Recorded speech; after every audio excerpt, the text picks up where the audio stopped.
In her 49 years of independence and under the leadership of 14 rulers, Nigeria has lost 5 sitting leaders. Sir Abubakar Tafawa Balewa. He emerged as the only prime minister of an independent Nigeria. On January 15, 1966, Tafawa Balewa lost his life in the late Major Kaduna Isiagu-led coup. Major General Aguiyi Rossi. He was the first Nigerian to be appointed as the General Officer Commanding GOC Nigerian Army. He was on a state visit to Oyo State when he lost his life in a coup that took place at Lalupon on the outskirts of Ibadan in Oyo State. General Murtala Ramat Mohammed. He took over mantle of leadership following the July 29, 1975 coup, which terminated the 9-year rule of General Yakubu Gowon. However, his governance only lasted a little over a year after a revolution led by the late Lieutenant Colonel Bukar Dimka took his life on February 13, 1976. General Sani Abacha. The Ghana-born military officer came into power in November 1993 after the abortive transition to civilian rule. He lost his life to a natural cause in 1998 while he was still in power. Late Umoru Musa YarAdua. His demise is still very fresh in the memories of Nigerians. He is a recent leader who lost his life to a natural cause. The one-time lecturer from Katsina State led this great nation Nigeria for 3 years.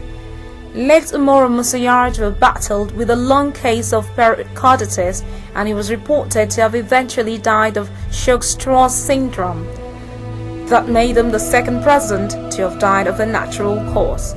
His death was especially painful because he battled with illness for a long time. As my doctor discharged me, I returned to Nigeria to resume my duties. I wish at this stage to thank all Nigerians for their prayers, for my good health, and for their prayers for the nation. And it appeared Nigerians expected his recuperation and lost the battle. Umoru YarAdua would be remembered for his 7-point agenda: electoral reform, the test for corruption, and solution to the Niger Delta crisis through granting of amnesty.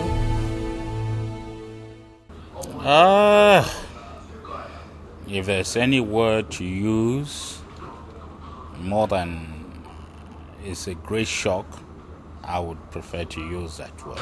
We woke up early this morning and got the terrible news that Musa YarAdua is of late. I immediately took the news to my dad, the author of Igala,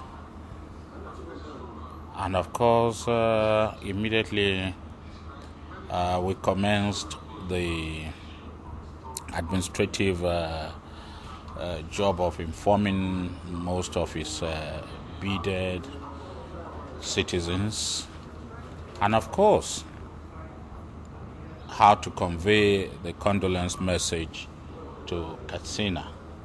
Came as a great shock. Well, it's God's work, God alone gives and takes life, and I hope he's gone to rest. The President's condition was critical. I was still very shocked with the passing away, because here is a leader that is very modest, humble, meticulous, peace-loving, and above all, he is putting every infrastructure in place despite his challenging conditions.